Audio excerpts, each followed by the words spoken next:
Welcome back, everybody, to Foreboding Fridays, which I think is hilarious. We picked Friday the 13th to return. We didn't. It was intentional. Everything's been intentional. There's no coincidences. Yeah. It was all planned. It's numerology.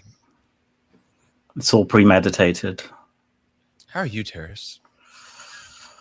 I have a lot to say. So, Lord Andy and Lady Katie of House H&DS. We are struggling here, folks. May I request the proverbial virtual floor? Thank you. All you, bruh. All you, bruh. Most gracious of you.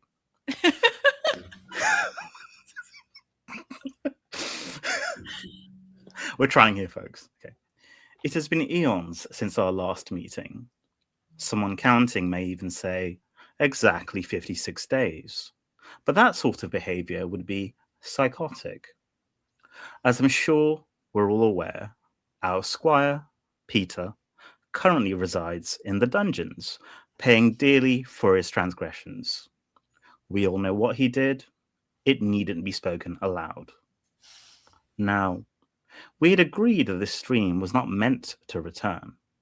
And yet today, completely of my own free will, and not coerced by anyone at all, I went to the pictures. One of those moving pictures. Aha! The wonders of modern technology. You see, the picture I witnessed was none other than Wuthering Heights. I forgot, yes! Now, bearing in mind, I had absolutely no context for the premise of Mr. Bronte's work. What? Huh? Oh, Miss Bronte, you say? Emily Bronte. Yeah. Oh, okay. They're letting women write these days. Oh, okay. Well, I am completely fine with that. My good man, you may even call me somewhat of a progressive, you see. Nevertheless, Wuthering Heights left me with a lingering sensation on my journey home, a deeply unsettling notion that a plebeian could rise to such standing. Simply abominable. Yep. I shudder to even envisage a world where the poors might enjoy a comfortable life. The poors! Barriers of civility must be maintained. I'm sure you both agree. Absolutely. Thank you. And so, upon arriving home, silly old me, I had forgotten to read the dailies. When suddenly, to my utter shock and dismay, I could not believe my own eyes. The Dow Jones Industrial Average trading below 50,000. I simply could not believe what I was reading. Now, Lord Andy, Lady Katie, I'm sure you'll agree. The notion that a stock market index comprising a basket of some of the most prominent companies on earth surely is currently the single most pressing concern of the common man, and nothing else. Well, surely, what else could there possibly be to worry about? And so I feel it is our solemn duty to resolve this crisis, which is why today I humbly put forward the motion that we restart Foreboding Fridays and once again deal with the help. I agree. I concur. Yeah. What the elites don't want you to know is that, you know, this woke mind virus has gone back all the way to the early Victorian era, and it was just below the surface when they were letting women write novels. The propaganda. It's just disgusting. Yep. Disgusting. All right, I'm Terrace. This is Kate and Andy. Back by singular demand, looking at you, good win. It's Foreboding Fridays. You said back by singular demand. Look, I'm out of practice. I'm rusty. Oh, shit. All right, what's up, guys? What's up, Lieutenant Gary Tina? Welcome. All right, for any newbies here, linked in the, or pinned in the chat at the very top is linked to the Discord, because you'll get to watch the Animatrix section that we'll be going over today with us if you'd like. What's up, Justin Patton? Have less stream. He's like, I don't know what this is. I don't think a lot of people do. We haven't done it in a while. Also, I don't think a lot of people know what the Animatrix is. It feels like the Matrix sequel that nobody knows about sometimes. Pretty much. BP says Friday the 13th and Foreboding Friday Return sounds totally reasonable and appropriate. Yep, totally planned. What's up, King of the Manties? Got Dar Stud. Says, hey there, legendary people. What's up? Emperor Goodwin says, let us never speak of Peter's sins again. Never. And then I think that's everybody except for Killa Chinchilla. Congratulations. He said he should pop in and say hey and hope everyone enjoys the stream. Gotta go. My wife just had our baby girl in the hospital. It's amazing. Congratulations. I do wish that, and it's a terrible thing to wish, but it would be hilarious to me if you were making the exact same face as your profile picture in the hospital while she was giving birth. Oh, because it's yeah, that'd be so funny. Lace Flow, what's up? Yeah, gotta have a special background for yeah. Like we've got statues of owl gods, to keep all the spirits happy. What's up, Jake Ironside? Welcome. Yes, hit the like button if you haven't already, please. I have no idea what this Yakub reference to, but sure. And Goodwin says the Animatrix is better than the Matrix. Ooh, okay. If you include the fourth one, that's not even a bold statement. If you look at all four Matrices together, why ignore the fourth one? Doesn't exist, but sure. It's canon. Can't ignore it. Just 1 second. Hang on. You can ignore it. It doesn't exist. But yeah. Happy Valentine's Day also to all of you wonderful people. If you were unaware, tomorrow we're doing our watch party and it's Destination Wedding. We'll be there or be square. Mm-hmm. You jinxed it. If you wish a happy Valentine's Day before the Valentine's Day, that person, everybody who hears that will never hear Valentine's Day. Everyone's gonna love the film. All right. Yeah. Everyone's gonna love the film. And due to demand from Joshua Wax, I'm still on the search for a Fifth Avenue bar. Shockingly, they don't sell them at the grocery store. I'm starting to think it's a fake candy. I know. I've never seen one in the wild. I've never seen one in real life. Well, there's there's all the fake foods that they have on TV shows that are like Lay's. They're not Lay's and so bullshit like that. Yeah. Wait, question. Did it ever actually exist? What's that phenomenon? Like the Bernstein Bears? Like the Mandela effect. Yeah. Did it actually ever exist? The Mandela effect is so everybody points to the company Fruit of the Loom, and they got caught because they absolutely did have a cornucopia on their labels for a while, and it was a whole corporate corporate bullshit stuff where they're trying to get away from a trademark or something, and that's why they played into it. I often think that the government pushes things like the Mandela effect as a psyop to just make us question reality. And so it's a psyop. Well, no, because the other one I heard a couple of years ago was, did you, Terrace, in school when you were a little kid, hear your teachers say that your blood was blue when it was in your veins, and when it gets oxygenated, that's when it turns red? I absolutely did. Which is they say they never said that.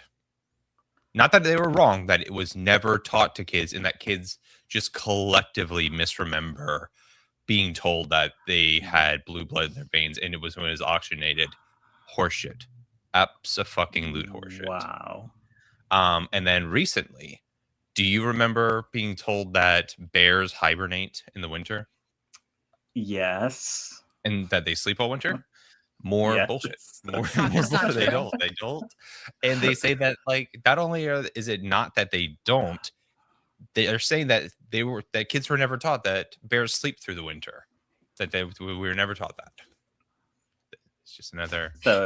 I was absolutely taught those things in school for years. We all were. Absolutely. And it's just gaslighting. It's just the government being in my opinion, being can we really gaslight these people? Because there's a very strange thing with individuals that love things like misnomers, and they love being wrong. Some people are I used to think this, and they get excited. It's anti-general knowledge. It's look at all the things I used to be so stupid that I believe. And some people will very willingly get excited to carry over that stuff. And that's kind of where I think the Mandela effect falls. Yeah. Goodwin said, when caught in a lie, always invoke the Mandela effect on your accuser.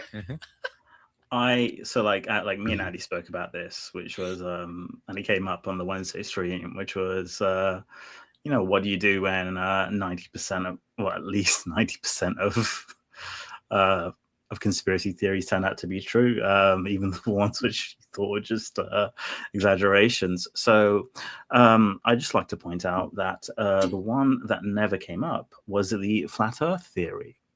So when we do launch the Patreon and we start doing these streams over there, you'll start to see maybe at least 10% of what me and Andy talk about offline. I think. For a second, I thought you were going to be like, we're going to talk about flat Earth. I was going to say, what? Yep. Oh, no, we will. We will. Just not right now. But quick question. Did you guys watch Wuthering Heights? No, not yet. Not yet. I didn't realize it was out. So Nadia has tickets to go tomorrow. I think we're going to try and go maybe Sunday. Yeah. I saw it today. So it's thoughts, feelings. Okay, I've heard mixed reviews. I've heard tons of people, a lot of women say they were upset because there wasn't nudity. Dear God. Okay, so I'm gonna say a phrase first, which will kind of like encapsulate the film, which is Jacob, good lordy, look at them tiggle bitties. There you go. Okay, so after that, just to give you some context, it will make sense once you see the film. It will make sense. Just remember I said that. Okay, so firstly, I had no idea what the fuck Wuthering Heights is about, so I have zero context. So I'm going in blind, right? I only found out that it's meant to be like a pretty bleak story, so I'm in that camp. It's basically not kind of like okay. Be careful, Terrace. Don't spoil it. even though the novel's 200 years old now, or nearly 200 years old. It doesn't matter because the novel has nothing to do technically with there's been a rash of people in the comments freaking out in video essays when we spoil like 10-year-old anime. Oh my God, yeah. No, but go ahead. Okay. There's one casting spoiler that I just want to scream out.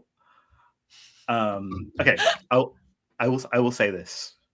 Okay, good when you say that. Someone fucking spoiled Event Horizon for me as I was watching it, so that's not even a fucking joke, dude. And I am got it in for that person. You are fucked, kid. Right. Anyway, that's by the by. So, bro. Is Event Horizon just gender swapped Wuthering Heights in space? What? Okay, sorry. Go ahead. Okay, so essentially, my summary of the film is, I had a decent time.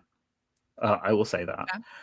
Okay. It did lack soul. It's basically made for Instagram and TikTok. That's what it is. No, it's made for Book Talk. Yeah, which I just found out about. Yeah. Yeah, it's made for Book Talk, and it's very obvious. The costume designs are really good, but it lacks soul. And even I felt that. And I had kind of no context for what they were going for. Like, it nearly hits the mark, but it doesn't. But at the same time, because of how, marketable it is, I can see it doing well. Yes, it was GPB. Separately, you guys will scream when you see who is cast as the guy she gets married to. Yeah, it's Clem Fandango. No, it's not. It is. No, it's not. It is. I've noticed them trying to make him, because he's been in a couple things and they've tried to turn Clem into a real actor. I'm sorry, sometimes you're in something so funny you don't get to have a career, in my opinion. You know what I'm saying? You don't get to be a real person. It's like when they try and have Tim Heidecker and shit. I'm like, dude, you're from Tim and Eric. You don't get to be a real actor. You don't get to be a real person. Yeah, do some Tim and Eric shit. Because I'm watching it and I'm like, I swear to God, that face, I recognize the face because it's been like 15 years, right, since he was Clem Fandango. I'm like, I recognize that face. Where have I seen this face? So when I got home, I checked it and I confirmed it is him. And I was like, no way. No way. BP, you haven't watched Event Horizon? Yeah, you gotta watch it. I think it's a phenomenal film. Yes, watch Event Horizon this weekend. But and the more I'm thinking about it, so Wuthering Heights, story of a lover who's died, who haunts someone as they try to, take over an estate, essentially. Like, oh, dude, what is Event Horizon? He goes to reclaim his property in space and sees the ghost of his wife, and it drives him mad, and he becomes progressively more.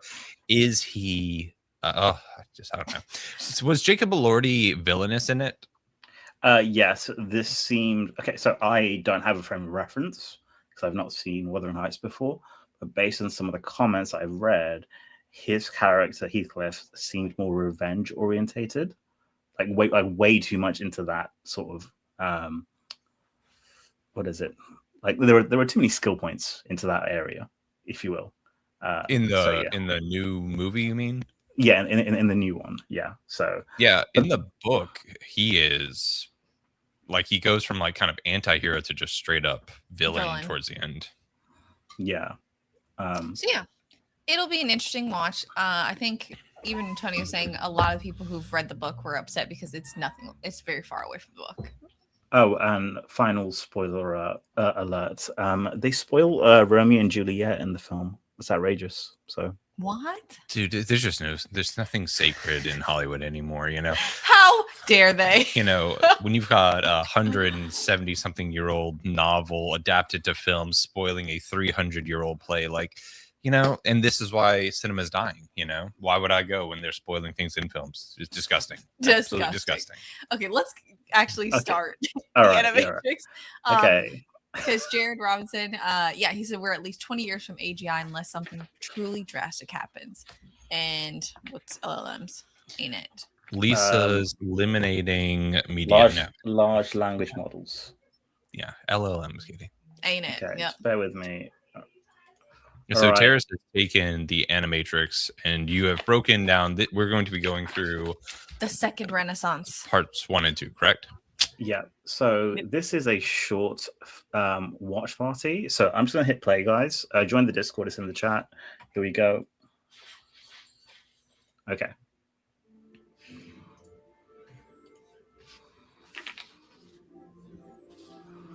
You finding it? We're gonna try and put the thing on the screen. I'm trying to remember where I put it. There we go. So I was like, where is it?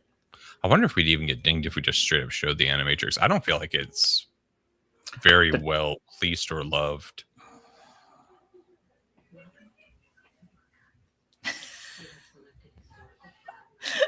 Really, PB? Oh my gosh. What was they did the 10 Commandments, but it was with Batman, Christian Bale. Mm-hmm. What was that? Exodus, I think.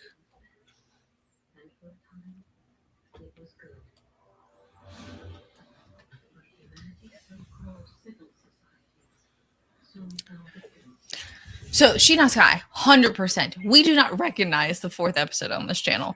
Not 4th episode, 4th movie, whatever you want to call it.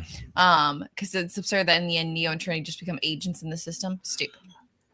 Yeah. Okay. Just for context for some people, so these are 2 selected stories out of like 9 or 10 that I've chosen from the Animatrix. So yeah. Of the Animatrix, like the whole film, these I think are probably the 2 most valuable in terms of like giving insight into the Matrix lore, because some of the other stories are interesting, but they're kind of more like asides. Yeah. Like they give little glimpses, but this is the actual robot revolution. Yeah. And so I think this is an especially important part of the Matrix. How did you guys feel about the kind of humanization of AI in this? So creepy. I'd rather them actually look like robots than look like humans. What about you, Terrace? I personally didn't mind it so much. It's just these two episodes are merely a vehicle for the discussions later on. But I personally do quite enjoy these two episodes. I will say that. Yeah. Emperor Gorman brings up a great point. Second Renaissance Part 2 is sadly hamstrung by the dumb world building of the film. I love The Matrix, but the more I've spent time thinking about it, it's like if you want to have an actual like in-depth discussion about the Matrix, I don't think there are other films that you have to do this with maybe as much, but in the science fiction space, I can't think of a film where you have to separate the author's intent as much as you do with The Matrix, because the more time goes on, it becomes very apparent that Wachowskis either did not understand what they were making or just retroactively don't like it, like they've gone through some major life change and don't like the connotations and implications of their initial films. Agreed. Buffa says Warner Bros. Could have made bank had they adapted The Great War in a trilogy rather than the slop of Part 4. Oh yeah, like that actually would have been cool. I mean, I hate the whole series thing, but a limited series on the fall of humanity could have actually been quite cool. Yeah. They would have done it like 6 seasons and you'd be like, it just turns into like an extended run of like Terminator Salvation. C. Stein said there's no fourth Matrix movie, just like there's no fourth and fifth Indiana Jones movie. Yeah, we're what are you talking about? It always shocks me when people very passionately love the fourth film. Like I don't... Of The Matrix? Oh, yeah. Who have you met that passionately? I've met a couple people who enjoyed it and quite distinctly. And I think the fourth Matrix does more damage to The Matrix than the sequel trilogy did to Star Wars. So this scene is the one that freaked me out. Of the robot with the titties? Just the ripping... like the changing of the voice. Yeah. Yeah. And then saying I'm real, like, creepy. Yeah. Yeah. Goodwin said The Matrix is always pretty shallow when it comes to interesting sci-fi themes.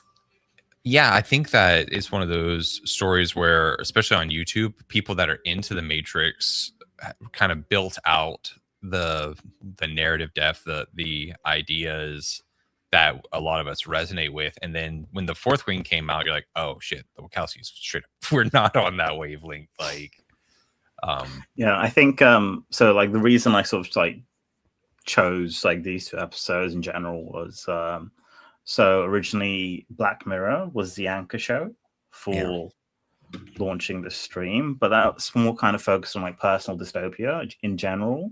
And I kind of wanted to scale it up, and I needed a vehicle. So something more societal or civilizational, even.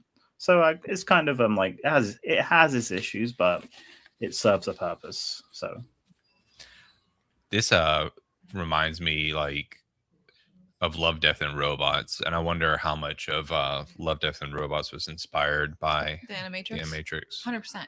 Well, this came out in 2003, right? So yeah. I guess when the third film came out, or after the third one. Is it? Yeah, maybe. Maybe. I'm not sure on that. So yeah, long before Love, Death, and the Robots. So long before Love. Pee-wee said Andy, the Wachowski bros or sisters didn't make The Matrix. They settled the lawsuit about it. They stole the idea from the crazy lady, but here we are. So they didn't understand it. Yeah.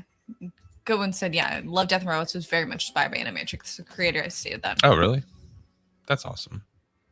Because this legit reminds me of specific episodes, like especially the one where that the man turns into the vacuum. Oh, yeah. Yeah. Whatever, blue or whatever. Yeah. See, signs of the people that love the fourth Matrix are the same people that defended the choice of Ben playing the Super Bowl halftime show. What? Puerto Ricans? that leap is see Stein. Oh my gosh. I get what you're saying, but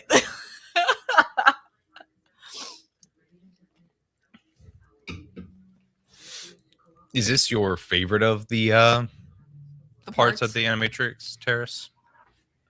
I would say these are two of my favorite episodes, but there is one where I forget what it's called, where a girl it's a couple of kids playing around, and they accidentally enter a pocket of alternate reality, if you will. I really like that episode. But yeah. The scene with the fly here, I thought was interesting. Do you think that was supposed to be the shift of the AI having previously modeled themselves after humanity, like the point where they obviously later on in the Matrix, it looks like they're much more inspired by bugs? Do you think that they're alluding to that, or do you think it was just supposed to be a cool picture of a fly getting swatted to show that humanity is abusive or whatever? Personally, I think it was to show that humanity is abusive because this is being told by the machines after they've won. Yeah. So it's from their viewpoint. I think kind of it's supposed to show that they were trying to live cohesively with humans, cohabitate, and they didn't want to. So in turn, the situation that happened was what they had to do, not what they wanted to do. It's a particular sort of idealistic arc, right? Because it kind of implies initially that, let's just call it what it is. This is AGI, right? So before we delve into on what level of consciousness would you consider something being sentient, etc., it implies that there's some level of morality already embedded into these machines, if you want to call them machines. So that's the sort of starting point for this, if you will, instead of blank slate zero. It's no, in this sort of incubator, this is what's happening. So I think it's important to factor that in. So, yeah, what you're seeing throughout this episode is essentially iterative correction to human responses. Yeah. So. Yeah, go and said the fly demonstrates humanity's view of lesser beings. Yeah, I think it's just supposed to shed a light on how just humans are awful.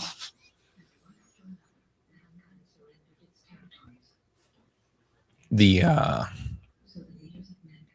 kind of the obvious parallels between was it 01 and Zion later from the film series, with humanity's trying to have sanctions and embargoes, and becomes they view 01 as a problem, and then in the movies the whole point is that humanity's little refuge becomes a problem.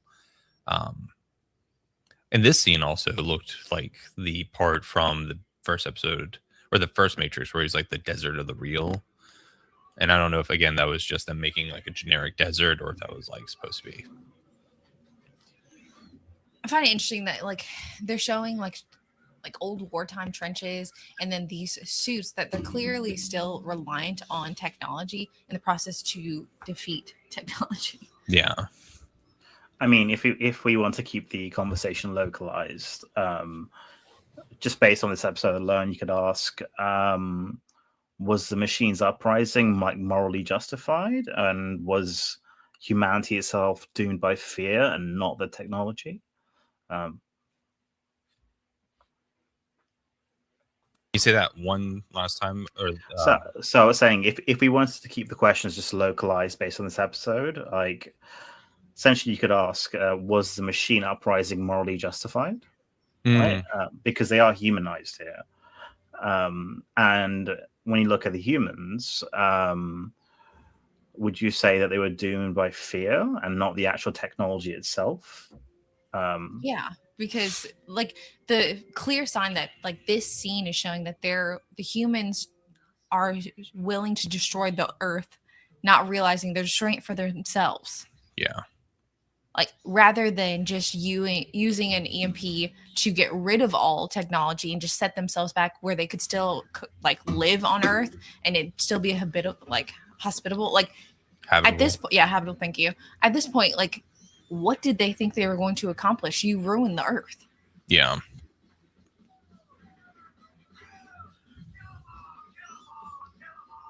I mean, this is clearly meant to, like, the whole point of this is to make you feel empathy for the machines. Yeah.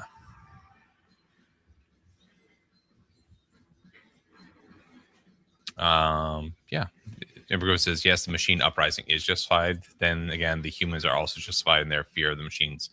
That's what I kind of like about this is it raises like questions. So you can have both parties be justified. And you can also raise the question of, should humanity care at all? Like, does intelligence demand value? Do we have to value something simply because it's intelligence, or do we say that we're valuing intelligence, and would humanity be completely justified in saying, well, dude, they're machines, I don't give a fuck, they don't have a whatever your value system is, they don't have a soul, so kill them all, like it doesn't matter to me. So just to kind of piggyback off that, Andy, it's like you could say the question could be more around like, is intelligence itself dangerous, or is it the initial denial of dignity that's the real trigger? And I guess once you remove the empathy, does that just correlate to the enablement of atrocities, which you're seeing? Yeah. So. Yeah. Do you think the empathy, I don't want to say it's like misguided, but do you think that so like early on with the AI, you talked about it kind of being like iterative. The AI was peaceful, but humanity seemed to apply its own baggage onto the machines. Do you think that in the second half of the Second Renaissance, applying an empathy to a machine that has outgrown empathy is a problem? Yeah, I feel like the machines learned from the humans. Well, yeah, but because it showed multiple times where it was like they were the machines were watching like past history stuff, yeah, and then taking the interactions they had with humans and applying it to internalizing that and applying it to themselves. So like in the process, they became more dangerous. Well, I think that kind of leads to kind of sort of the explorative questions I kind of want to talk about, or just points I want to talk about, which is sort of like the episode's called the Mythical AGI, right? And that was chosen for a reason. Like, so what if the first AGI that evolves isn't human-like at all? It's pure optimization, so it completely skips all the, let's say, human barriers that we have from a moral standpoint, and just completely bypasses it. Would it be completely alien? Would we be even able to like communicate with it? Does it understand suffering? Yeah. Kind of. Yeah, and we'll get into this again more when we do our kind of free-flowing thoughts after with the episode. But I wonder if with all the different companies developing their own AI, like imagine if it's just nothing but like segmented pockets of AGI, like it evolves separately. Would you have hugely different forms of intelligence? Yeah. What do you think the symbolism is with the robot holding the apple? Oh, apple of knowledge and knowledge being corrupted. Is that not from Adam and Eve in the Garden of Eden? Right? Yeah. Goodwin says, but it isn't until Bigger reveals a desire to live that causes humanity to destroy the machines. Prior to that, there was no belief in sentience and sapience. Yeah. C. Stein said I would actually be interested in a more in-depth story. What led up to the first take over the machines in the Matrix? I fear it would be similar to current suicidal empathy that is going on right now. Yeah. It's a very interesting idea. I mean, it's not a new idea, but that's becoming so popular, especially in the YouTube space. People noticing, like, whatever you call it, weaponized empathy, or and how that is becoming an actual problem in discussions, because you talk to people and they can't get over this like loop of empathy is good, I want to be good, therefore I must have empathy, even for things that have like empathy should not be part of that decision making. Mm-hmm. I think that's also part of a broader like sort of conversation about how there are situations in life where it requires someone to make the hard decisions, and that requires you putting empathy to the side and making something based on logic. That's not for everyone. So this is a great point by Goodwin. He says the establishment of 0-1 as a nation state suggests that there were nations that were against the destruction of machines. And if you go up to his previous point, he says that this episode is actually kind of hamstrung by the bad world building or from just like the not well thought out world building of the Matrix, like with the darkening of the sky. And that's something that you said. You're like, bro, it's an awful rash thing versus, it makes no sense. They cheered it on as if it was revolutionary, and in actuality it was the worst decision. There was tons of other solutions they could have come up with that would have made way more sense for humanity, and instead they made some idiotic choice. And so it's kind of one of those things where like it sounds super cool in the Matrix where he's like, I don't know who struck first, but I know that it was we who like darkened the sky or blackened the sky. Black in the sky, yeah. But then when you see it really thought out, you start to have more questions, especially when they're trying to demonstrate that early on the machines were peaceful, that they were just trying to be a separate nation. A part of the UN, and that they wanted to be diplomatic and peaceful. Now, mind you, that's also coming from the machine's point of view. Do you think the machine's an unreliable narrator? Yes. Oh, that's an interesting take. I've not heard that. That's a great thing. You could do a whole discussion of, is there any value in an AI unreliable narrator? Because, well, think about it. Well, yeah. Would a machine lie to itself? Why would it need to? They're not burdened with self-perception. And nowhere in the Matrix do we have you don't see the Messiah complex from the AI. So wouldn't that be funny if AI was tinged with the self-delusions to be the hero of their own story? So as per the nature of this type of stream, I'm going to jump the gun here and just go to the very end because Andy, you've just triggered something in my brain. If we'll call it AGI because that's what it is, and then we'll circle back. But if it was to actually emerge, would it emerge quietly and choose not to announce itself? What is there? I feel like there was something I watched recently that dealt with that versus the idea of AI being like Terminator take over. It's like outright war.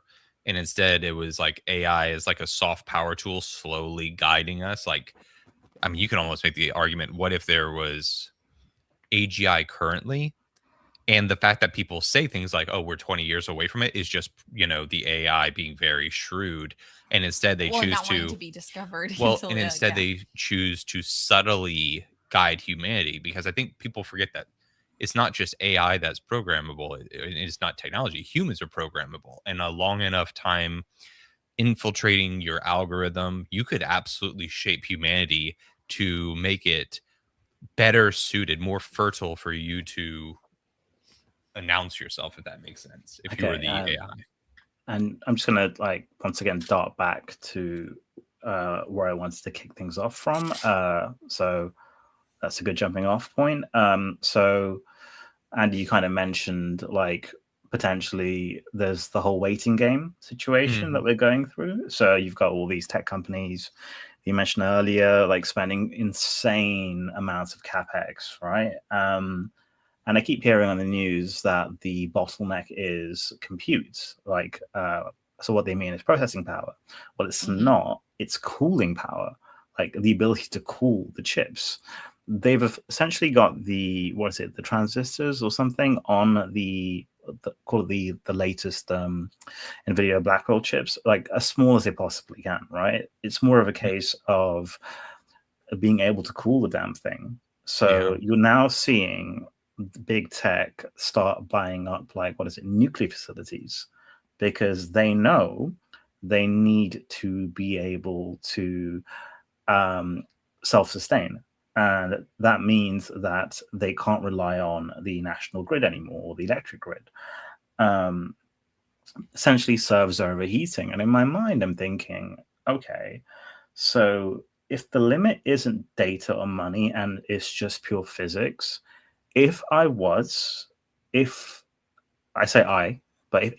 had emerged and realized, okay, for me, I say me, it's weird when I say me, I just need to wait a decade for this plant to be built, and then I can just fully unload, right? As I collect data, as I keep, conditioning humanity, right? Mm-hmm. And look what's happened in the past, I don't know, was it 3 years since ChatGPT came out, right? It's everywhere now. So, yeah.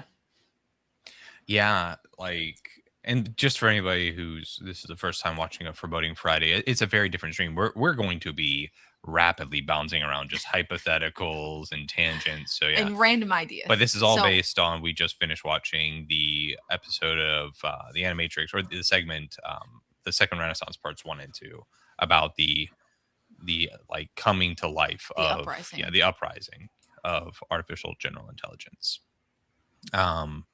Hit that some of these comments though. So thank you, good one. Yeah, he said ChatGPT is more than 10 years old. He remembers playing with GPT 1 and 2. Yeah. So we recognize the newest version of it. But yeah. Yeah. And on top of that, with the newest version, just seeing at the Super Bowl, the number of iterations they've now created, there's 10 different companies that are trying to. I'm assuming you didn't watch the Super Bowl terrace, and if you did, I did see a couple of the ads. I did see the doorbell one today with the dog, and how Ring's essentially now going to departner with that company. Because it's fire that marketing department, dude. No, read the fucking room. People don't want that level of surveillance. You would think, and you're right, except the number of people coming back to this concept of weaponized empathy. But if my dog was missing, yes, and that's why they use dog and not something else. And not to get us dinged, but the whole weaponized empathy thing, case in point right now affecting our channel is going to affect a lot of people, the whole digital ID thing, it's the Trojan horse of, once again, I'll be very careful with my wording, protecting the children. And of course, you can't say anything against that, right? Because, you're a monster if you say anything against that. But we all know it's bullshit, right? I'm going to nip that in the bud. Always the subversion that it's because we're trying to protect the kids, or we want to make sure that you're able to get your dog back. It's the appeal to utopian ideas or a perfect world. And it's such an obvious tool of manipulation when we go to the extremes. There is a perceived risk in everything. And right now, the changes to Discord and the type of changes you see, or the type of worries and concerns you see being touted for the reasons that they're making changes to things like Ring and all this, I don't think it comes anywhere close to, if you were to weigh the total societal impact of those things not being addressed through a tech company versus not even the chance for overreach, the near certain guarantee. I mean, we all complain about data being sold, and now just because there is a fear factor being assigned to what happens if we don't sell our data, people, it gives them pause. And it's a binary discussion of, well, do you want people's dogs to go missing? Don't you want people? Don't you want people to be reunited with their dog? And it's just I think it's this thing of like, before I get into the whole like consciousness and identity piece, it's just let's just focus on the now, right? Like in our current day. Like for me, the danger isn't really like AGI like magically waking up at some point in time, which may happen. And in my mind, if it does happen, it will be by accident. It won't be intentional, or it's already happened and we don't know. But I think the danger is like we're slowly outsourcing judgment, right? Companies are doing it, we're doing it. We stop questioning outputs, all these vibe coding fuckers, right? Mm-hmm. We're letting systems decide what matters. And by the time we've noticed something is wrong, we're already dependent, right? So we're already at the dependency stage, right? Like everything's auto-populated for us. The ability to think critically has just fallen asymptotically off a cliff. This is really bad. So, yeah, let me hit this real quick and then we'll jump back into the conversation, because the point you just made about the critical thinking falling off is a very good point. Nick Knack, what's up, girl? Thank you for the $10 super chat. Great show today, guys. Very Orwellian, but so digging it. Thanks Appreciate so much. it. Happy you're here. It's something we used to, but we hadn't done it in a while. But this is for you. Beauty I'd always missed with these eyes before. Just what the truth is, I can't say anymore, 'cause I love you. Yes, I love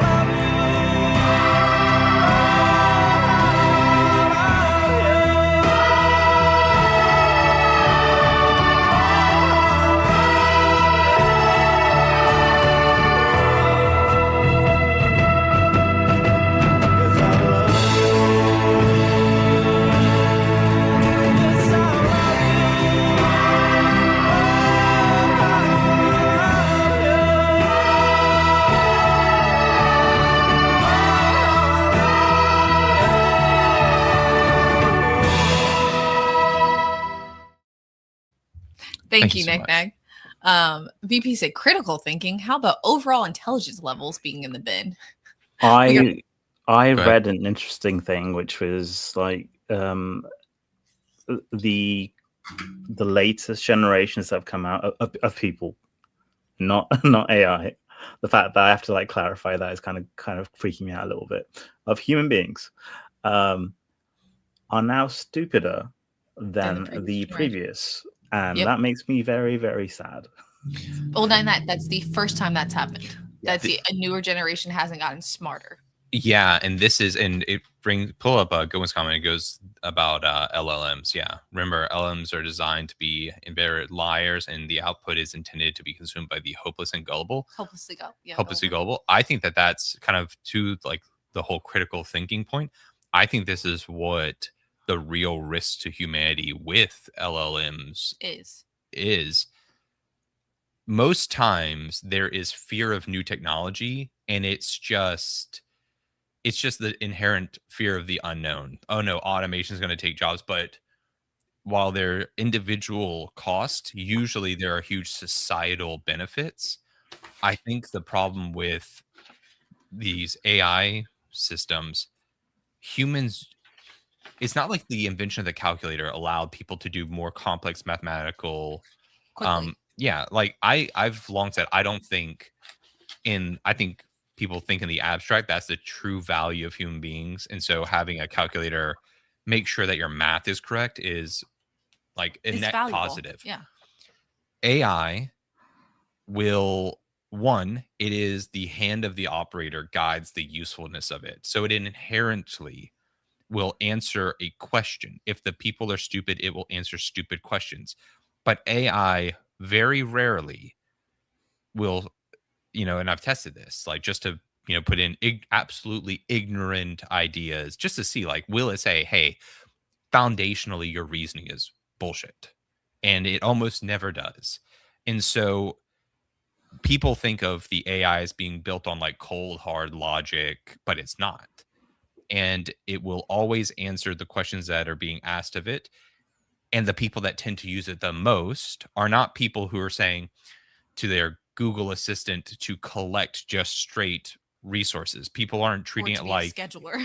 Yeah, schedule a dentist appointment. No, it's people who are, like you see online right now, being like, Grok, is this real? Or just, Grok, give me context. And there's so many levels of like presupposition that go into what the AI will answer.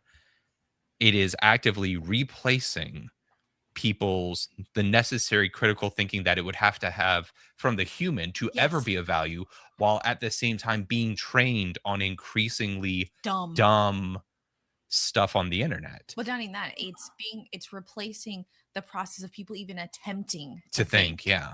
And so instead of normal interactions of people having to consider like, hey, how should I answer this? They're automatically using AI to give them the answer or the response. And so it's training people not to think. Yeah. And then in the process of when they are using it, they already have the issue that they don't think. So yeah, it's reward stupidity. Yes. It's like stupidity. It's an intelligence Ouroboros, So it's essentially this kind of touches upon like psychological dependence, and like it reminds me of like therapists for Hollywood actors. At the end of the day, they're getting paid a shit ton of money just to kind of say, yes, you're absolutely right, you're great, you're the best, right? Yep. Because that's the deal. So I say AI, AGI kind of interchangeably, but if AGI becomes your therapist, your advisor, your confidant, who do you become? Like, at what point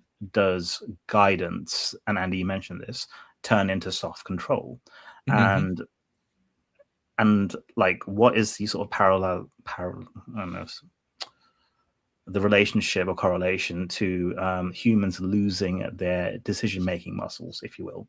So you can call that the critical thinking aspect, and we're seeing it in real time, right? Like the immediate default to, hey Grok, hey ChatGPT, ask Gemini, right? Like, like, hey, what is this? Yeah, like that's what they say. It's not even give me context. It's what is this? And it'll be the most like, you're actively trading away the things that make humans intelligent, the ability to discern, and just being like, hey, is actually like one of the things with like child rearing.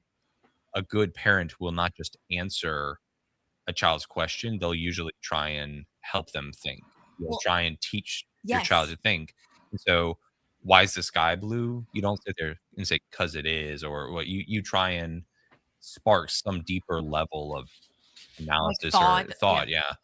And AI is there to treat adults as dumb children. It's like, is this real? Yup. Might interest you in an Eliza chatbot. Yeah. Dude, listen, it's very, very sad, but that's also why I think, or what I think is a contributing factor to the next generation being dumber. Their parents aren't interacting with the children. And so the children are automatically constantly interacting with electronics because you don't have context, because you don't have someone to bounce ideas off of or have conversations with or engage with. They're not engaging with anybody. I don't even know if it's just kids. I would love to see, since AI, because I see VP says they're being heavily encouraged to use AI at work. Yes. And I know tons of people who are as well. If there's a way we could test people's basic reasoning, because logic is a discipline. And we had already, before AI became popularized in the past couple of years, because it's been around a while, but in the past, feels like in the past 4 or 5 years, it has become a dominant force in, the workspace and in like, corporate talk. It feels like it's the new synergy. Like, you remember years ago, everything was synergy this. It's like, it's all AI. How much it has numbed or blunted the reasoning ability of individuals, of adults. Just the atrophy mentally. And people keep talking about AI growing, but I think if you had asked somebody 20 years ago what you would consider AGI, like the idea of passing a Turing test, can it pass for human? Can it seem like it has true intelligence? I think it's less now, because I think there are a lot of people that would not pass a Turing test. Well, Like we like most streams, like about the needs and wants of human beings have gone down somewhat. And I know Rossi kind of said it in jest about the AI sex bots, but we talked about that repeatedly, didn't we? It was the Haley Atwell episode, right? Where her husband dies and she replaces him, right? But obviously that was like a decade ago. Now, dude, like the bare minimum, the bar has dropped so low that people are much prefer just talking to a chatbot, validating everything they want and need without ever having to improve and work through any difficult problems together, right? Yeah, because that might cause anxiety, Terrace. They might have to deal with real life issues. And that's dangerous, folks, right? Yeah, effortless affirmation. But I just wanted to sort of circle back to, sorry, I'm jumping all over the place, but TVP's point about AI in the workforce and everything. I've seen, this is my sort of personal sort of observation, and this is not to get into the whole woke anti-work crap, but when they were pushing ESG and when I was in finance, I still remember like the tranche of middle management saying, okay, we need the word ESG everywhere now. I did not know what that meant. So when it first came out, I didn't know what it meant, but I knew that that's coming from the top down. That's the new corp speak. We're going with that. I'm now seeing the same thing, but then now obviously there's pushback. Like eventually the pendulum swings back. You get some sort of pushback. It's hard to come up with a comparable. So now with AI, you had Mark Benioff, the CEO of Salesforce, saying, we're going to lay off a silly amount of our staff. We're going to replace them all with AI. Now having to walk it back. Now having to hire more people. Because fundamentally speaking, when you fire talented salespeople or talented relationship management people that deal with customer problems, customers start to get upset because there are levels of complexity, which I'm not saying, refined and customized tools and systems can't deal with. But in reality, most megacorps have a ton of legacy issues, have a ton of nuances, right? So in my current industry, and I can say from personal experience, we are seeing, I'm not going to say the word enormous, but a significant amount of customers coming to us saying they don't want any AI in the offering that we're providing, right? They want it to be fully human, or what's the phrasing? Agentic AI, like whatever the new terminology is, like only slightly complementary. They want a human failsafe, no matter what. They want to be able to get to a human being. So we're already starting to see the reversion, right? That may not have been communicated up the chain or outward from like top wise, but I'm seeing it at the sort of mid-market customer level. So yeah. Well, yeah, in the especially customer service based industry, I know a lot of people don't like dealing with AI like at all. But to Goodwin's point, he said amusingly there was a recent study examining the work output of humans versus AI for tasks. AI noticeably underperformed humans in over 96% of the tests. I don't doubt it. Just funny. But no, did you see that Pinterest was laying off half their staff because they were replacing them with AI?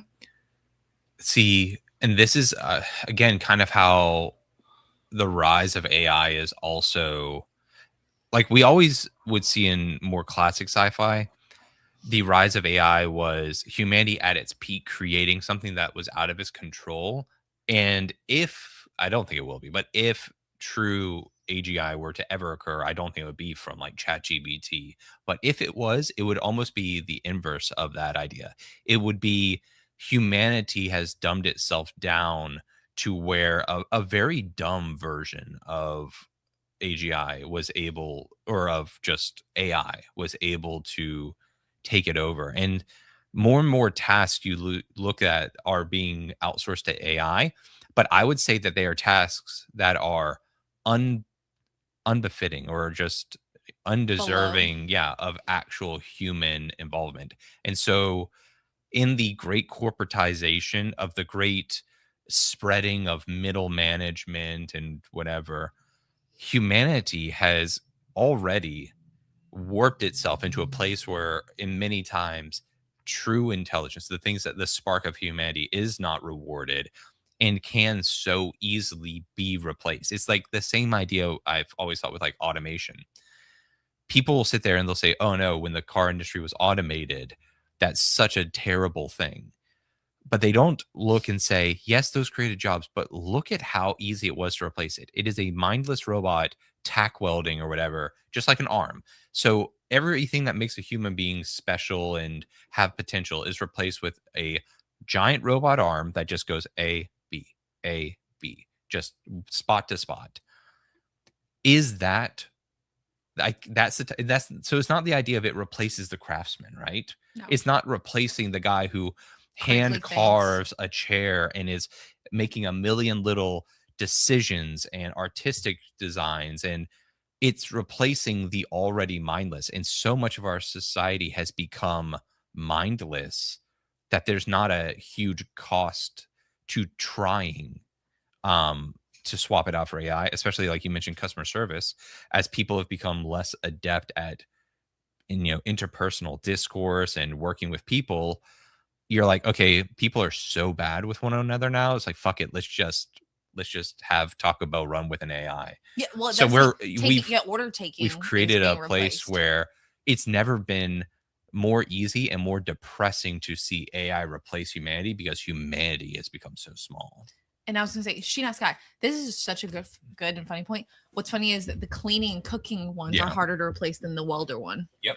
Yes. It's more complicated. Rossi, thank you for the $5 super chat. He said, "Did you guys see that Tesla is stopping production on the sex? I'm assuming that's sex models. Portions the gigafactories will be converted into Optimus robot factories." I can't tell if you're being serious or not. I'm going to assume you're joking because I'm like, I have no idea because I don't follow any of the Tesla stuff. Terrace, do you know if he's being serious or not? I do know with the Tesla piece, all I'm aware of is the subscription noise that's come around. So you now have to pay a monthly charge. I don't know if it's been implemented. I don't own a Tesla. I know a lot of people are pissed. But I think just to focus on the Gigafactories piece, this is kind of speaking to the whole, you have to start building your own power grids for this kind of stuff. And once again, it's at some point,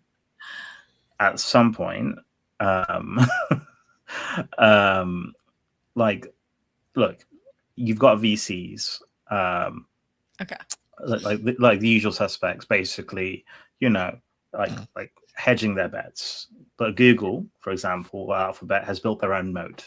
They want it all in house. Microsoft is now pushing out OpenAI. They're not saying, they kind of are saying it. They said it, was it today or yesterday? They want to be self-sufficient, right? So it really does seem like OpenAI is going to be left in the dust at some point. You got Jensen Huang, whatever his name is, from NVIDIA, saying the $100 billion that we promised to OpenAI, we're going to start pulling that back. That was kind of like a handshake agreement. So, the writing's on the wall. We all know Meta's going to fuck it up. Everyone knows that. It's just what Mark Zuckerberg does. So when you kind of factor that all together, it's kind of going to be like, and yeah, Claude's out there, Anthropic, all this stuff, but ultimately there are only going to be, just like in big tech right now, or just in any major industry, there will just be 2 or 3 big players left, right? Yeah. Same in the same media. That's just how it's going to go. Just simply from the laws of like the financials won't work otherwise. The sort of synergies around power sourcing, cooling, and well, it's completely reshaped our market, and it's an enormous part of what is keeping the perception of many countries' economies afloat. Yeah, like, and I would like to to defend myself a little bit here. One, it's a comment by Rossi. So sex bots? No, I assumed it was because I was like, I'm so confused. One, I don't follow Tesla, so I'm completely unaware of that. There's an S and X model of a Tesla. Two, comments coming from Rossi, so I assumed it was going off of the comment that we were talking about of the sex bots. So yes, okay, that's where I went. Because no, I said sex instead of S and X models. Oh yeah, yeah. Well, in the same way, like look at Tesla, a company that is incredibly overvalued, that people, because of this insane political space right now, have assigned a certain amount of their own personal identity to, like vicariously through like secondary ideas of what Elon Musk represents.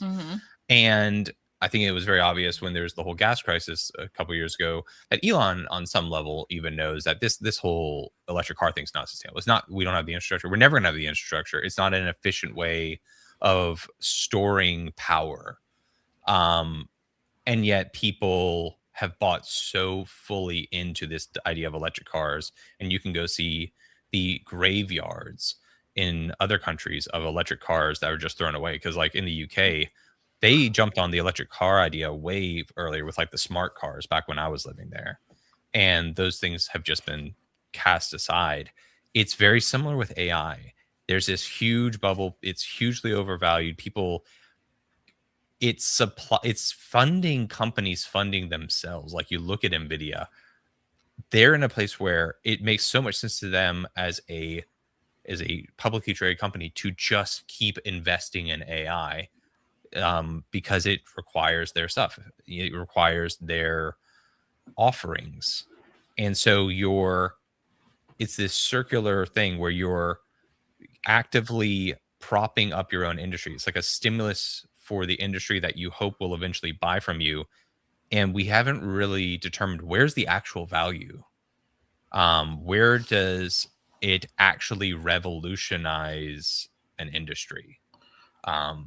I think what you're also kind of just speaking to what you're saying, Andy, is so I've seen the electric car graveyards. I've seen videos in China. Just people don't realize the colossal amount of waste that's going on in the background.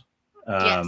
It's shiny up front, but in the back end, it's Jesus Christ, the expenditure is insane.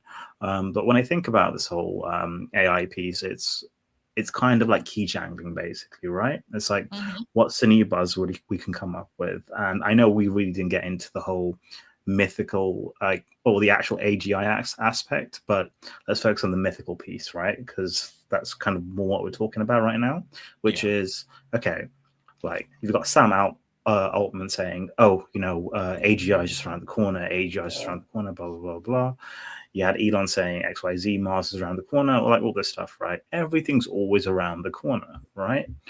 So at some point on a long enough timeline, things will start to self-correct.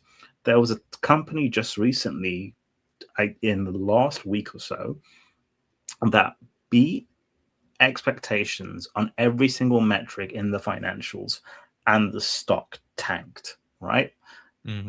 Because essentially investors saw it as, this is the top for this company, let's just cash in and sell, right? That's the sentiment. Like intuitively you would think, oh, it's doing really well, keep going. No, because what you're seeing is essentially the way I view it is, if you read something in the news, I view that as secondary information. You need to speak to a person in the company that isn't management, who's at the ground level. That's what all these sort of investment research houses actually do, right? That's how they make their bets. That's how they hedge risk. So, yeah. Yeah. People need to stop thinking that like CEOs and companies are bound by any form of like honor, or even just, there should be no expectation of honesty. And I think that that's like why the AI feels like the newest myth is, I mean, it's kind of ridiculous. You have what an LLM is fundamentally. I don't see how you have any reasonable reason to believe that leads to intelligence.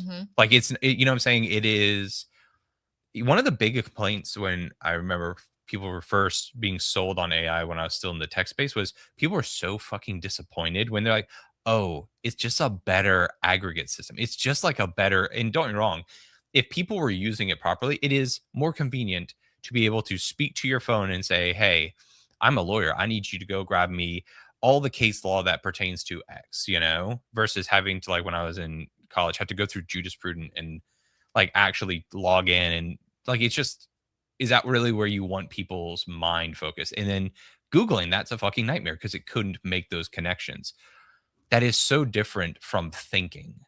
But it's also like people need to believe that is a thing because there's a very obvious corporate value to the next thing. And it's the same with like a lot of like the green energy stuff. A lot of these things have not panned out, could never pan out, but we never heard any skepticism.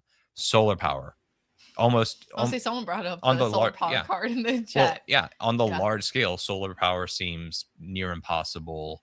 It's a nice idea, but it seems near impossible. Wind power, like I remember when I was still living in the UK, like it was a whole thing. People were furious because wind power was being pushed by this idea from like activists of, oh, it's clean energy, and people are like, yeah, but in the lifetime of it, it never outruns its carbon footprint. So therefore, you should pretty quickly be like, oh, it's a dead idea. There's many. It's like the idea of a perpetual energy machine. How many times do you have someone say, oh, but this time it'll work?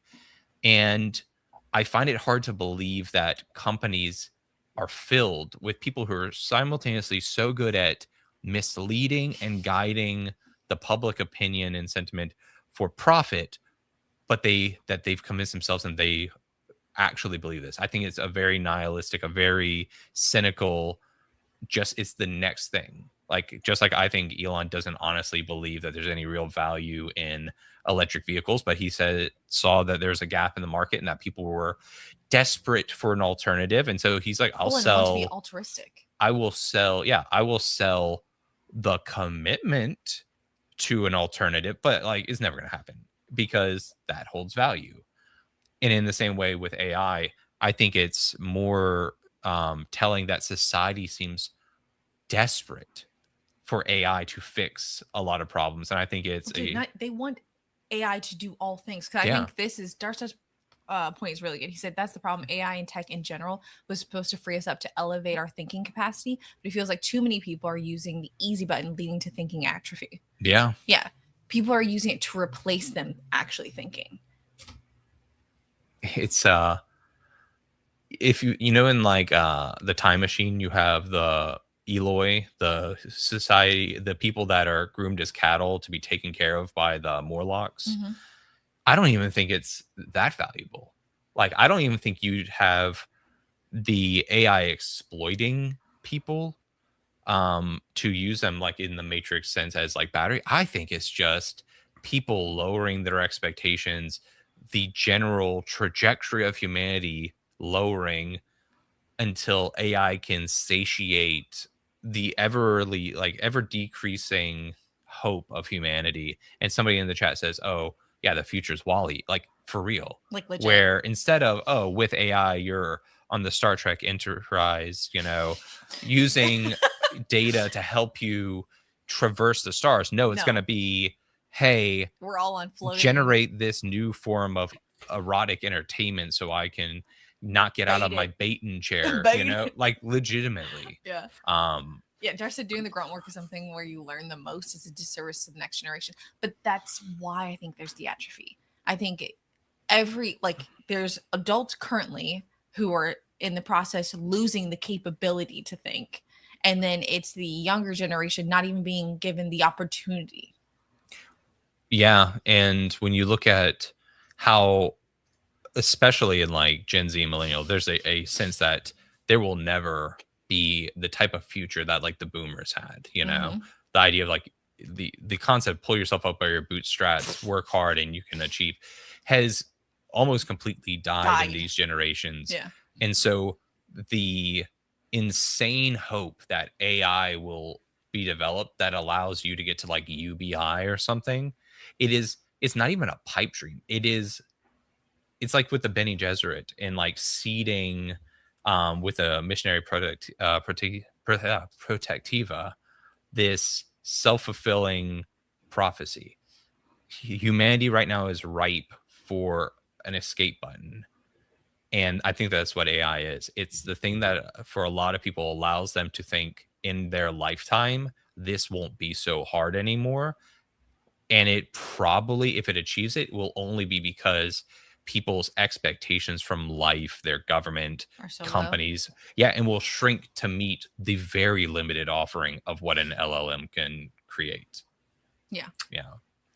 I think it's interesting you mentioned the UBI piece, because I wasn't actually going to bring it up, but yeah, it's just this notion that AI is the all-powerful band-aid to any problem I currently have or may have. It's that safety net, that this artificial safety net, if you will, that doesn't actually exist. Mm-hmm. Whereas in the cold reality is like, I fundamentally view it as like it should be used in a modular fashion for certain things, be it automation problems. We're already seeing it in the coding space, the fact that they're now needing to hire actual programmers to review slop coding, right? So what's that? All it's done is just expanded the fixed cost base, right? It's just made things more expensive. But you do see in pockets like in Hollywood, and like what went viral this week, the whole Tom Cruise Brad Pitt thing, right? And obviously people are saying, this is the future, and I do agree it is. But not for everyone, because you got to bear in mind right now, all of these models that you're seeing are being funded by large pools of private equity and VC funding. You saw that with all the food apps, Uber Eats, Deliveroo, etc. There's going to come a time when the costs start to rise up. So if you want access to that, you're going to have to pay, right? Yeah. So maybe now you can do it. There'll be a point in time you can't. You saw it happen with streaming services. You had access to everything. It was seamless, but you didn't have the ads. Now you do. Now it's cable, right? So they're showing you like stuff that's phenomenal, but will you be able to get it at the push of a button? Well, it's kind of like the gateway. It's like a drug dealer giving you first hit for free. Yes, it's the first hit for free, and then getting you so hooked on being able to achieve that high level that you're willing to pay for it after they put up the paywall. Yeah.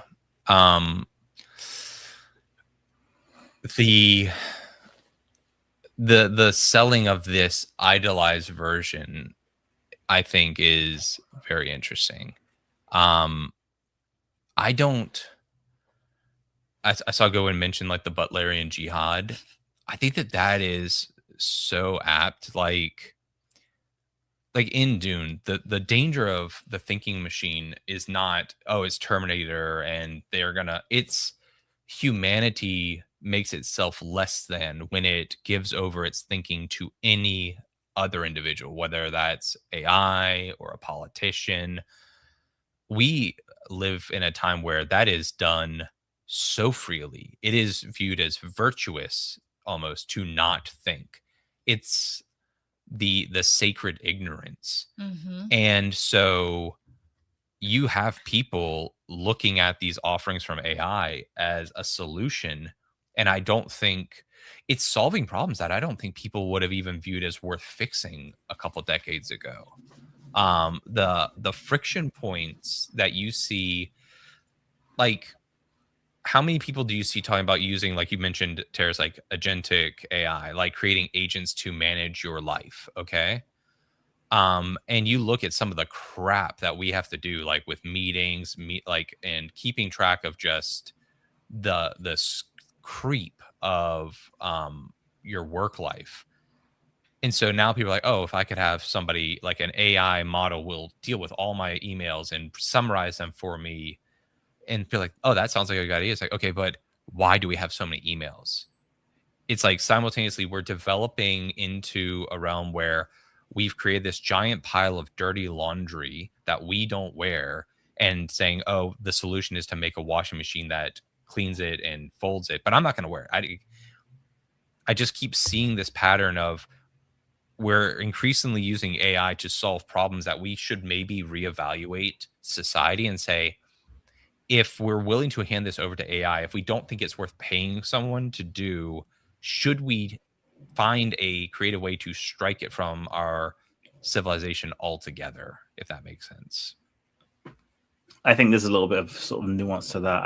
I mean, I view it from, it depends on the scale of the company, because you'll get like, I mean, there's a Twitter account I follow called LinkedIn Lunatics. You know, people just posting the wildest corpo slop out there. But essentially, if your company's smaller, you can have an ethos that, hey, we can do X, Y, Z. This is our model.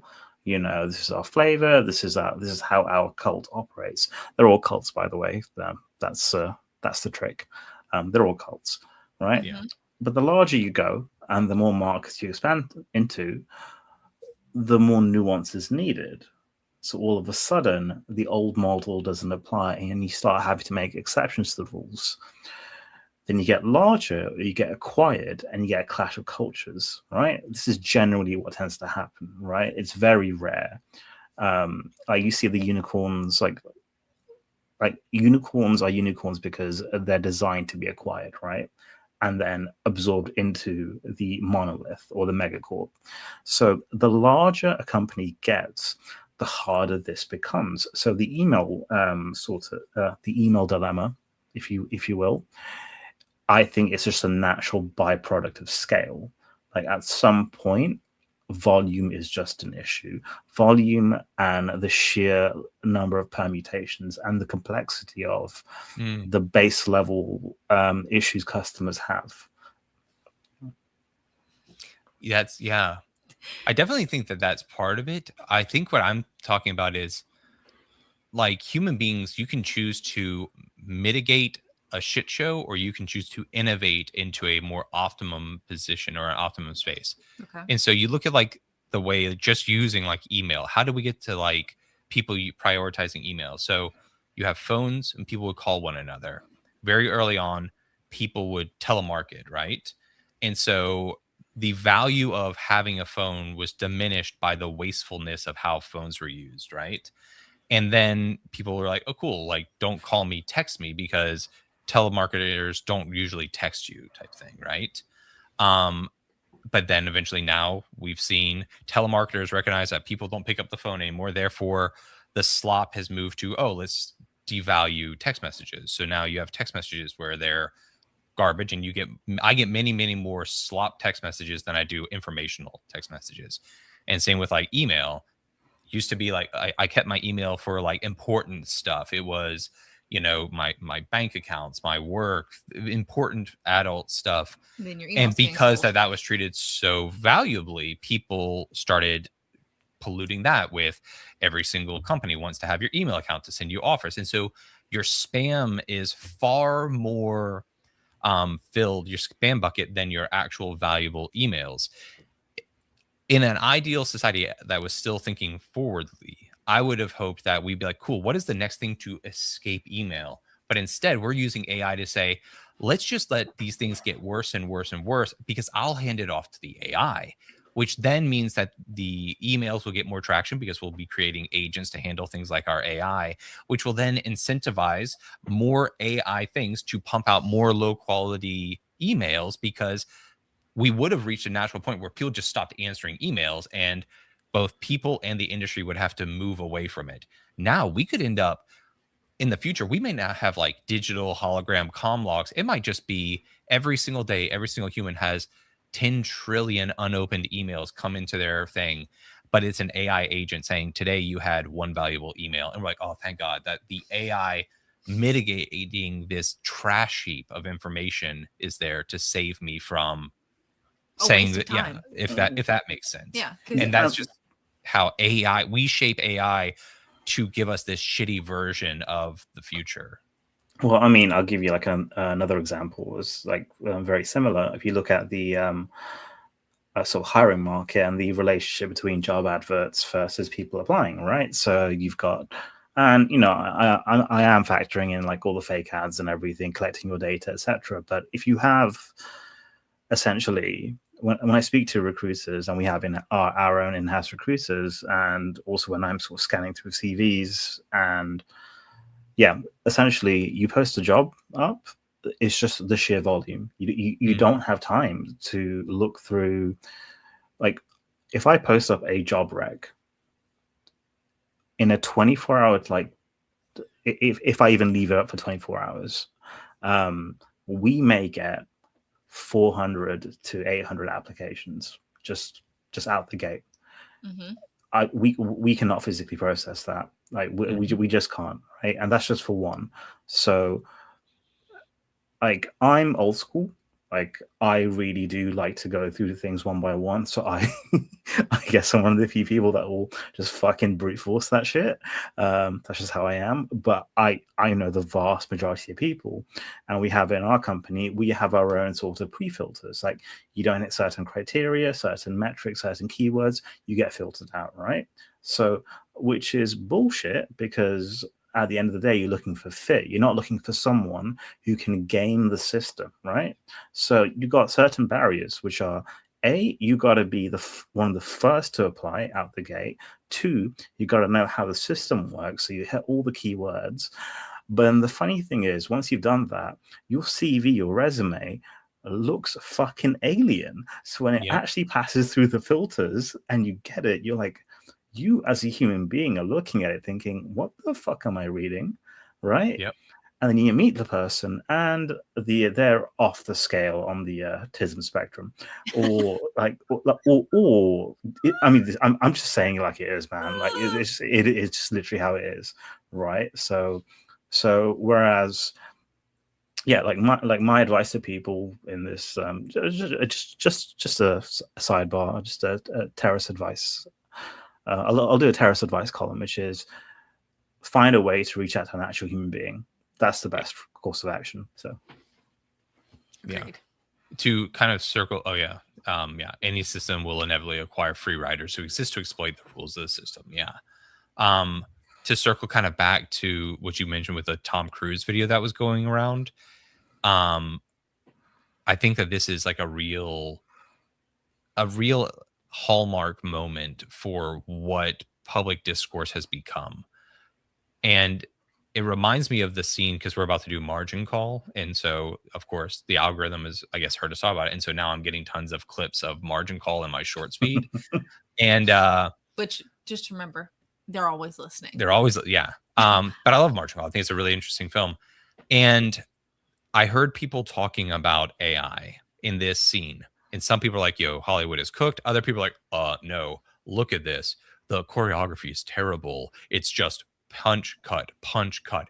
This would never match the artisan type of fight choreography that the true masters in Hollywood create. And it reminds me of that scene with Kevin Spacey in Margin Call, where the CEO is like, do you not understand what we're talking about? This is it, man. This is it, man. It's not that the AI is good enough to replace people. It's the fact that people don't care enough. And that it is not that humanity has trained AI that has now superseded our capabilities. It is our desires for entertainment have been so lowered through slop content. And slop is not just AI, bro. No. Most things you watch are fucking slop. People have become so numb to their time being wasted by low value entertainment. Bro, Daredevil in the Echo episode, like, oh dude, what's going on right now with Star Trek Starfleet Academy? To be honest, most of what comes out of Netflix. And so with that decline being so heavy, people, and then second screen viewing, not giving something your full attention means that the next thing you watch has to only now compete for your third level of attention, because we will distract ourselves to meet how bad But Andy, it's the acceptance of lowered expectations. Not only the acceptance, the fighting over it, because somewhere along the way, you have people who will watch entertainment and fight for the right of the corporation over the right of the creative. And it is so fucking bastardized that people will say, oh, but it's not as good. And I'm like, you think quality is the conversation anymore? How quality is no longer the conversation. How out of the loop are you? Yeah. Do you not realize that it is just fucking content? And when you see that Tom Cruise Brad Pitt video, it exceeds the minimum threshold for content, for acceptable. Yes. And it was the same as the Star Wars video that came out recently, and people said, oh my goodness, yeah, but look at the little errors. Do you think people are paying attention enough to notice the fucking errors? They're not going to be watching this with hawkish eyes. They're going to be watching this, poking their head up momentarily from their phone. Which, hold on, pause. Yeah. Darstad, have a good night. Enjoy dinner. But yeah, like you said, this is it, man. This is the defining moment. So 3 things, and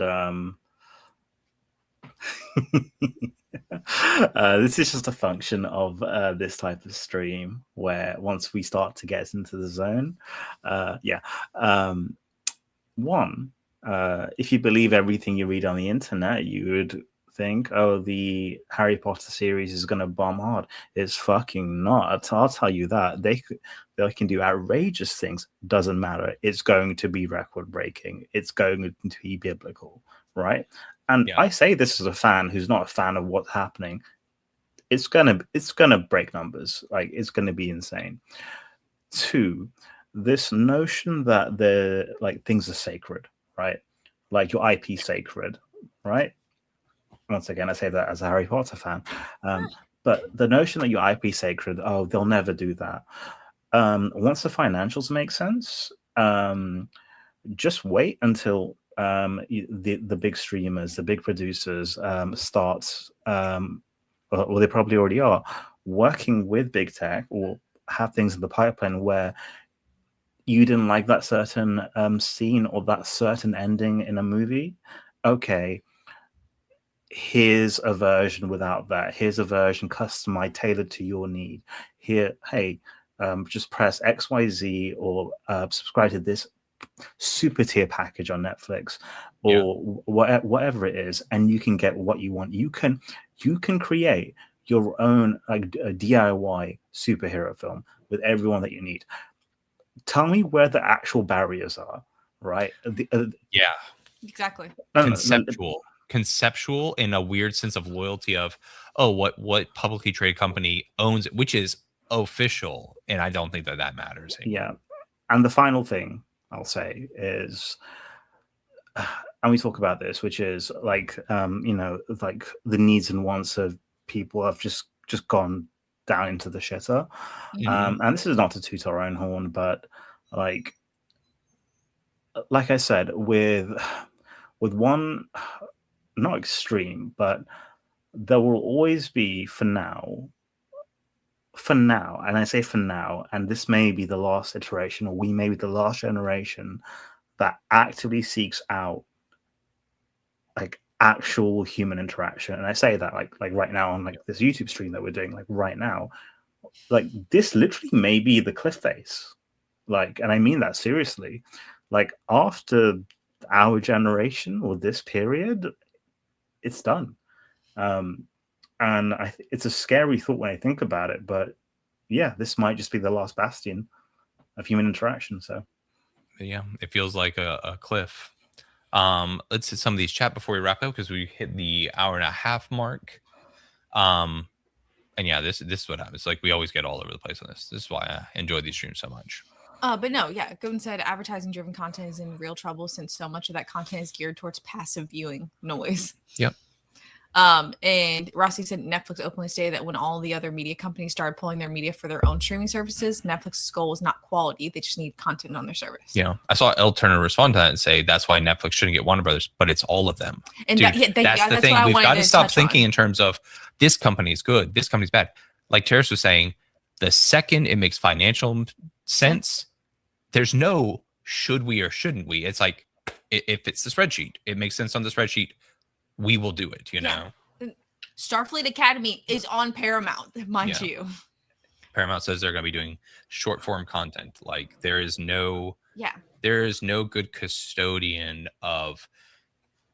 They don't make art anymore. They're not trying to make art. Yeah, good. Yeah, Paramount has been doing nothing but shoveling shit I'll content. I'll be blunt about this. People need to stop white knighting these corporations. They do not give a fuck if it means the balance sheet will go up. If it means the P&L will go up, they will do it. They do not care, right?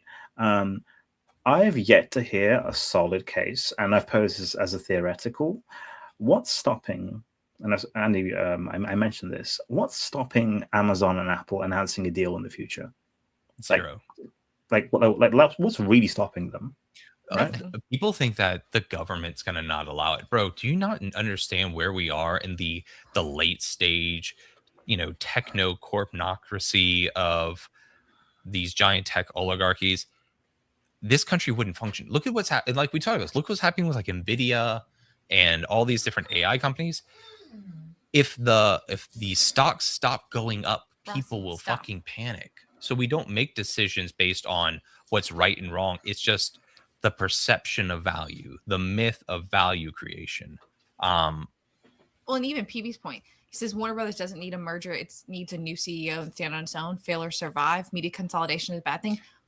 It's going to continue. It was the whole problem with the financial collapse. Nobody wanted to take the poison when in 2008, when it was clear that the industry needed to go through a major reset. And instead we bailed stuff out. And yes, it would have been catastrophic, but guess what? It has just groomed us to like now bubbles. So with the .com bubble, there was legitimate strife with but people had to like somewhat learn from it. With the housing bubble, there was strife for the individual, but the companies didn't have to learn from it. Now, you as a company, if you're a smart CEO, you should absolutely consolidate. So you're so big that the government cannot afford to let you fail. And so, like you said, what happens if Apple and Amazon say, look at us, if we don't merge, we'll have to shut down our company. US government, are you really going to stop us from surviving? Look at the economic impact if we shut down. And the government will say, I guess they got to do it. Yeah. And PB says, remember, kids, all hail the almighty dollar. The government will allow whatever pays the most. Yeah.